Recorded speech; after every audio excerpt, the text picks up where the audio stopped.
And tonight, more troubling information. Since 2017, when Joe Biden announced he was running for president, University of Pennsylvania's Biden Center for Diplomacy and Global Engagement received more than $70 million from China.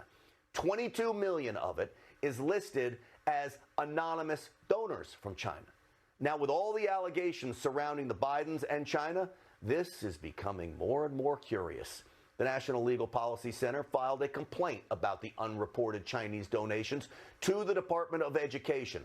Please welcome its counsel, Paul Kamenar. Paul, welcome to the program. Thank you very much. Glad to be here. So, Paul, you've been at the forefront of investigating this. $70 million? That's just from when he announced to the University of Pennsylvania? Do we even know what they did with the money? And is there any indication which Chinese were paying it? Yeah, we really don't know. There's at least $22 million of that in the last couple of years that are anonymous. And one big one was $14.5 million given in May of 2018, about the time that the University of Pennsylvania opened the Biden Center. So it's curious that University of Pennsylvania is getting all this money from China, a lot of it anonymous, and we're trying to find out how much of that is being funneled to the Biden Center. Plus, Joe Biden got paid $900,000 just before he ran, teaching a couple courses there, a couple classes, I should say, and making a couple of appearances, which is unbelievable amount of money to be paid for a couple of appearances that he made in the classroom, et cetera. So there's a lot we're looking at here. Paul. Go ahead. So you know what a reasonable person at home would think. You've got your son jet-setting over to China, making billion-dollar deals. You know, as I just said, you've got the Navy growing. You've got them stealing intellectual property. Joe was supposed to rein that in. The Obama administration didn't rein any of that in. Now you've got these huge donations to the Biden Center at the University of Pennsylvania. He gets paid nearly $1 million to teach a couple classes. I know he wasn't there every day at 3 o'clock having people come for office hours, that's for sure. This is insanity that the mainstream media is not looking at this, Paul.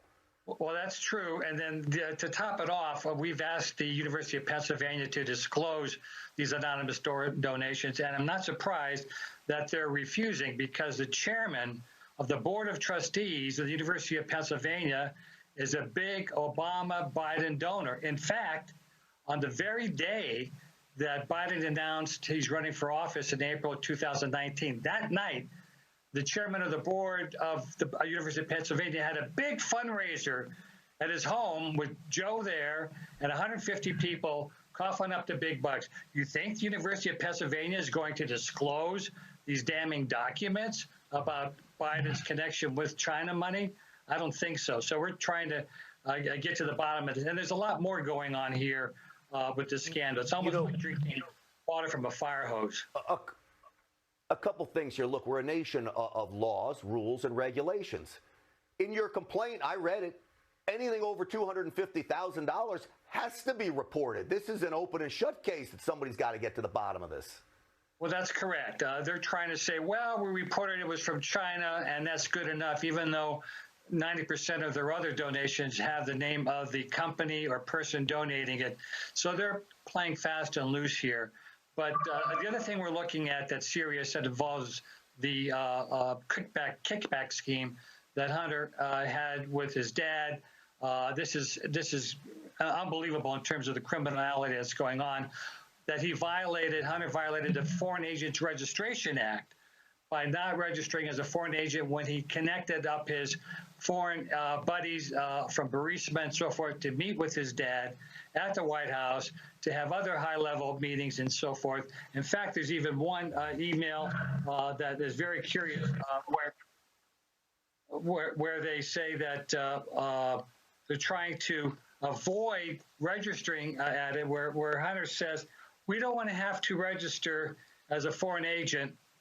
He told Bobolinsky he wanted to use a shell company. Well, there you have it.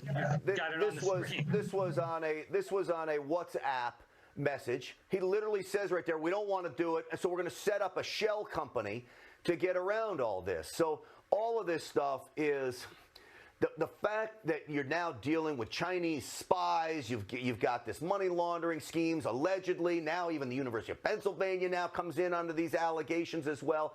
The fact that nobody's looking at this is insanity to me. The American people need to wake up before we elect a guy who should never, ever have a security clearance ever again. And I'm talking about Joe Biden. Paul Kamenar, it is great having you on the program. Thank you. I thank you. Keep up the investigative work. It is so, so very important. All right, folks, don't go away. Still